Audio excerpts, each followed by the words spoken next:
Le Cornu, bonsoir. Bonsoir. Merci d'être là ce soir. Vous êtes aussi le premier porte-parole du gouvernement d'Emmanuel Macron à venir en Polynésie française depuis son élection. Vous dites haut et fort depuis votre arrivée que la Polynésie est en avance s'agissant de la production d'énergie renouvelable. 34% de l'énergie consommée ici est renouvelable contre seulement 19% en métropole. Est-ce que ce n'est pas uniquement en raison de la faible consommation d'électricité que les chiffres sont bons? Parce que lorsque l'on y regarde de plus près, on utilise à peine le solaire, ou en tout cas pas encore assez. On a encore des groupes qui marchent au fioul. Dans les îles, seuls 2 hôtels de luxe utilisent la climatisation maritime à travers le SWAC. La Polynésie a pas vraiment l'air d'être en avance. Alors ça dépend avec quoi vous comparez. Si vous comparez avec l'urgence climatique, le réchauffement climatique que l'on constate sous nos yeux, avec d'ailleurs les cyclones, en l'occurrence l'ouragan Irma que nous avons connu à Saint-Martin, à Saint-Barthélemy. Si vous regardez l'urgence climatique par rapport aux montées du niveau de la mer, à l'évolution du trait de côte, à l'érosion, à la disparition d'atolls et d'îles, est-ce qu'il faut aller encore plus vite ? La réponse est oui. Mais ça, je crois que tout le monde le dit, tout le monde en est conscient et tout le monde se retrousse les manches actuellement. Après, il faut regarder les choses sans se faire violence. C'est ce que j'ai dit aussi aux Polynésiennes et aux Polynésiens que j'ai rencontrés. 36%, 35% selon la manière dont on calcule, contre 19,5% en métropole, le chiffre, il est têtu, il est bel et bien présent. C'est autant grâce à la puissance publique qu'à la puissance privée, c'est grâce aux actions qu'Édouard Frisch a mener, et puis surtout, il y a des objectifs qui sont clairs. 2020, objectif 50%. Alors, comme dans un régime, les derniers kilos sont les plus durs à perdre. 2030, 75. Sans parler du réchauffement, de l'urgence du réchauffement climatique. Bora Bora est un exemple de réussite, on l'a dit, mais il faut savoir qu'elle fait partie de la toute petite liste des communes qui fournissent de l'eau potable, par exemple, à leurs administrés ici. Il n'y en a que 9 sur 48, même pas un cinquième. Est-ce que cela n'est pas aussi un moyen pour l'État, lorsque vous dites que la Polynésie est en avance, de dire que l'État n'a plus besoin d'aider financièrement, en tout cas pas en urgence, la Polynésie? C'est tout le contraire, parce que tous les investissements qu'on m'a fait visiter, notamment en lien avec les élus municipaux, que ce soit la station d'épuration de Papeete, effectivement les installations que l'on m'a montrées aujourd'hui à Bora Bora, ce sont toutes des installations qui ont été accompagnées avec des crédits de l'État.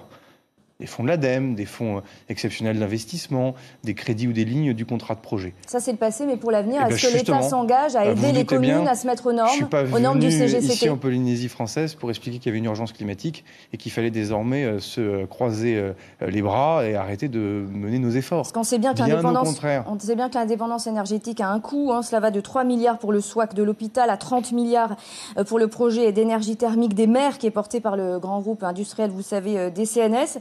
La Polynésie ne peut pas assumer toute seule, évidemment, un tel investissement. Il faut trouver aussi des modèles économiques. Le soleil, il est gratuit. Ça veut dire qu'au bout de 3 ou 4 ans, vos panneaux photovoltaïques, vous pouvez les avoir amortis.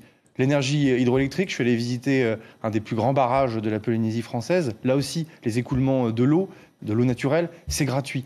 Les énergies renouvelables, c'est assez pratique. Ce qui coûte cher, c'est l'investissement, c'est la mise de départ. L'État, le pays, les communes se retroussent les manches justement pour que cette mise de départ soit au rendez-vous. C'est ce qu'on m'a montré à Bora Bora. Ça, c'est l'investissement de départ qui... Et ensuite, il y a un amortissement. Parce qu'ensuite, il y a un modèle économique. Puis, pardon de le dire, mais il n'y a pas que de l'argent public dans cette affaire de transition énergétique.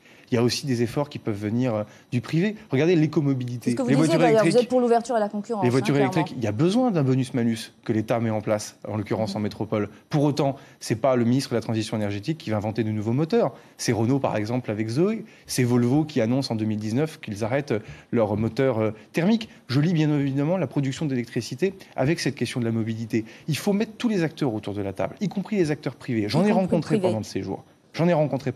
Vous avez parlé du SWAC. Évidemment, c'est peut-être le plus emblématique parce que c'est une fierté. Une fierté que d'avoir cette innovation majeure ici en Polynésie qui fait franchement la fierté pour le monde entier. Mais là aussi, ce sont des investissements qui ont été accompagnés par l'État. La défiscalisation, c'est quand même le meilleur moyen d'attirer cette entreprise métropolitaine sur justement le projet de l'hôpital ici avec ce 3e SWAC. Ça, c'est du concret. Puisque nous parlons d'aide financière, le président Édouard Frisch a annoncé, après le passage de l'ouragan Irma aux Antilles, que la Polynésie n'était pas prête à se protéger en cas de vent aussi violent. Il a estimé qu'il faudrait construire une vingtaine d'abris de survie, dont le coût est estimé à 15 milliards de francs pacifiques. Est-ce que l'État serait prêt à en financer une partie? Je sais que les moyens de la France ne sont pas extensibles à l'infini, que vous avez bien d'autres engagements vis-à-vis de l'outre-mer, mais il s'agit bien là de la sécurité des populations. Alors on fait un point quand même précis sur le sujet. Déjà, on va dire la vérité à celles et ceux qui nous écoutent. Le réchauffement climatique conduit et va conduire à des phénomènes cycloniques de plus en plus importants et ou, s'ils sont plus rares, peut-être de plus en plus violents. Et ça, je pense que quand on est responsable politique... On est obligé de le dire. On est obligé de dire ce que disent les scientifiques depuis 15 ans. Je pense que c'est pas mal que de le faire avec beaucoup de franchise. Et je pense, pour avoir échangé beaucoup avec les Polynésiens et les Polynésiennes ces 3 derniers jours, qu'ils en sont complètement conscients, qu'ils connaissent bien la nature. Après, la question, c'est comment on se prémunit des risques. Comment, en clair, quand il y a une alerte, on met les populations en sécurité le plus rapidement possible. Effectivement, il manque un certain nombre d'abris. Il y en a déjà beaucoup qui ont été réalisés, notamment avec des crédits de l'État, en lien parfois sur des croisements intelligents de crédits de l'État et du pays. Comment on fait? Est-ce qu'il faut créer un abri qui ne sert qu'une fois tous les 5 ans? Non, on peut être beaucoup plus malin. On construit une école qui sert d'école tout au long de l'année, mais en cas d'alerte, on la transforme en abri. Est-ce que concrètement, l'État peut débloquer d'autres moyens financiers pour ça? Le haut-commissaire le fait déjà, en accompagnant ces projets. Et on va continuer dans le cadre des Assises de l'Outre-mer, on va continuer dans le cadre du prochain contrat de projet à mettre en avant justement la vingtaine globalement d'opérations qu'il convient de réaliser. En clair, une moitié de création nouvelle, une moitié de reconstruction ou de remise à niveau. Mais là aussi, nous ne nous faisons pas violence. Il y a déjà des choses existantes. Ce qu'il faut, c'est compléter le dispositif. Et continuons. On va faire une pause, Sébastien Lecornu. Regardez ces noms de pesticides. Ils sont tous interdits à la vente en Europe pour des raisons sanitaires, mais ils sont toujours en vente libre en Polynésie. En fait, sur 450 pesticides en vente en Polynésie, un quart est interdit en Europe. Le malathion, le Roundup ou encore le fipronil étaient récemment, vous le savez, au cœur d'un scandale sanitaire. La réglementation, mais surtout le climat, ne sont pas les mêmes ici. On voit ça avec Lucille Guichet et Adi Yanko. On respecte les dosages, on n'a pas de danger qu'on peut espérer là-dessus. Le Roundup, interdit officiellement en France depuis plus d'1 an. Fabriqué par la multinationale Monsanto, ce désherbant a été classé cancérigène par le Centre international de recherche sur le cancer. Son principe actif, le glyphosate, est numéro 1 des importations de pesticides en Polynésie et en vente libre dans les magasins de jardinage, sans étiquetage particulier. Certains lisent l'étiquette parce qu'effectivement on n'est pas toujours à côté pour conseiller le produit. Maintenant, quand on conseille le produit, on précise bien le dosage et le mode d'emploi. Est-ce que les gens savent que c'est cancérigène par exemple? On ne le dit pas. Le malathion, également reconnu comme cancérigène par l'OMS et interdit en Europe. En Polynésie, cet insecticide n'est plus en rayon, mais toujours en vente au comptoir. Obligatoirement, ils doivent passer par un conseil. On a un comptoir là, donc les gens ne peuvent pas passer. On leur donne, on conseille les doses, l'utilisation. On donne toujours les consignes de sécurité. Maintenant, voilà, chacun doit respecter l'utilisation du produit. Ou encore le fipronil, récemment au cœur d'un scandale sanitaire autour des œufs au mois d'août en Europe. 2700 litres de cet antibactérien sont importés chaque année en Polynésie, notamment pour lutter contre la fourmi de feu. En tout, près d'une centaine de pesticides interdits ailleurs sont ainsi vendus ici. Et ce qui est en rouge, c'est ce qui a été retiré en Europe et qui est encore sur notre liste ici. Nous n'avons pas le même climat, donc la dégradation des pesticides n'est pas la même ici, elle se fait beaucoup plus vite. Et la plupart du temps, les agriculteurs ne sont pas pour le retrait de certains pesticides. En 2015, le pays avait interdit le paraquat, aussi appelé gramoxone, pas pour sa responsabilité dans la maladie de Parkinson chez les agriculteurs, mais à cause du nombre de suicides par ingestion. La santé publique avait alors tiré la sonnette d'alarme. Monsieur le ministre, que pensez-vous de cette situation des produits pesticides interdits en Europe, mais toujours en vente en Polynésie française? On l'a entendu, on est loin de l'agriculture bio ici, c'est sûr, mais c'est surtout dangereux pour la santé des populations. Alors, je le découvre avec votre reportage sur la spécificité polynésienne. Il est clair que depuis un certain nombre d'années, le degré de vigilance des pouvoirs publics, européens mais surtout français, va de plus en plus en s'accentuant sur ces questions-là. Nicolas Hulot, d'ailleurs, en a fait un élément central. Je vous en remercie. Nicolas Hulot en a fait un élément central de ses combats politiques en tant que ministre d'État, notamment de la lutte contre ce que nous appelons les perturbateurs endocriniens. Il y a le principe d'autonomie de la Polynésie française. Il y a donc des responsables politiques, à savoir le gouvernement du pays. Je pense qu'il doit y avoir des commissions avec des scientifiques, des agriculteurs, des associations d'environnementalistes qui sont autour de la table.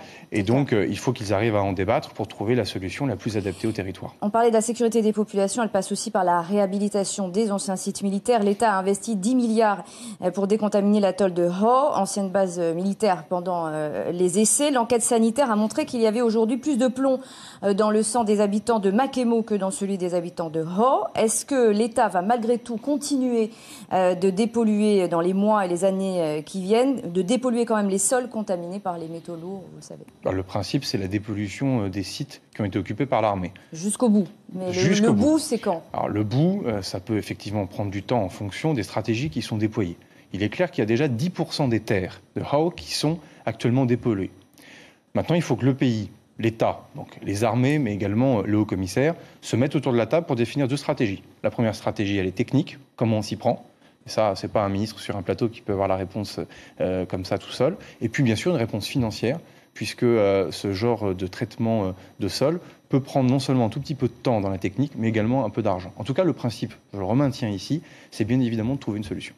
Le 17 mars dernier, l'ex-président de la République François Hollande signait avec le président de la Polynésie française, vous le savez, les fameux accords de l'Élysée, avec pour la première fois la reconnaissance du fait nucléaire et de la nécessité d'indemniser les victimes. Jusqu'au 14 février dernier, date de suppression du fameux risque négligeable, 98% des demandes d'indemnisation avaient été rejetées. Est-ce qu'il ne faudrait pas simplifier la procédure avec le comité d'indemnisation, le CIVEN? Il faudrait surtout déjà que le CIVEN reprenne ses travaux. C'est chose faite, puisque lorsqu'Edouard Fritsch a rencontré le Premier ministre Édouard Philippe à Paris au mois de juin dernier, le président Fritsch lui a dit toute l'urgence qu'il y avait à ce que le CIVEN retrouve son quorum. Après toutes les démissions. Donc en clair, qu'on renomme des membres de cette commission pour qu'elle puisse de nouveau retravailler, et je veux le dire de manière beaucoup plus humaine, en clair que l'on doive le respect aux personnes, aux êtres humains, qui envoient un dossier de demande à cette commission et qui doivent avoir une réponse. Ça, c'est la moindre des choses. Jusque-là, ce n'était pas le cas? Par définition, le CIVEN ne peut fonctionner que si son quorum est constaté et rempli. Ce n'était pas le cas. Depuis le journal officiel du 12 septembre dernier, grâce à Emmanuel Macron et à Édouard Philippe, le CIVEN peut de nouveau refonctionner. Mine de rien, c'est quelque chose d'important. Ce que je le redis, c'est une question de respect vis-à-vis des personnes qui sollicitent. Donc on peut des indemnisations le CIVEN a de nouveau rapide. son quorum. Il peut donc travailler et regarder les dossiers qui sont adressés par les personnes. Est-ce que ça va faire partie des sujets que vous aborderez en priorité pendant les assises de l'Outre-mer à la fin du mois? Par définition, les assises de l'Outre-mer, c'est l'écoute de tous les acteurs de terrain. Donc par définition, la question du nucléaire sera forcément posée sur la table. Donc elle sera traitée. Les assises de l'Outre-mer, c'est aussi prendre en compte les accords de l'Élysée. Les accords de l'Élysée tiennent compte de cette question du nucléaire. Donc évidemment qu'on retrouvera cette question au cœur des assises, c'est le moindre des respects, une fois de plus, que l'on doit aux Polynésiens. Sébastien Lecornu, vous restez avec nous. Hier soir, vous avez reçu une délégation de la République En Marche. Parmi les dossiers mis sur la table, l'indemnisation des victimes du nucléaire, justement, la protection de la réserve biosphérique de Fakarava, la création d'une compagnie aérienne internationale ou encore d'une radio verte internationale. On écoute Nicolas Fretel, membre du bureau de la République En Marche.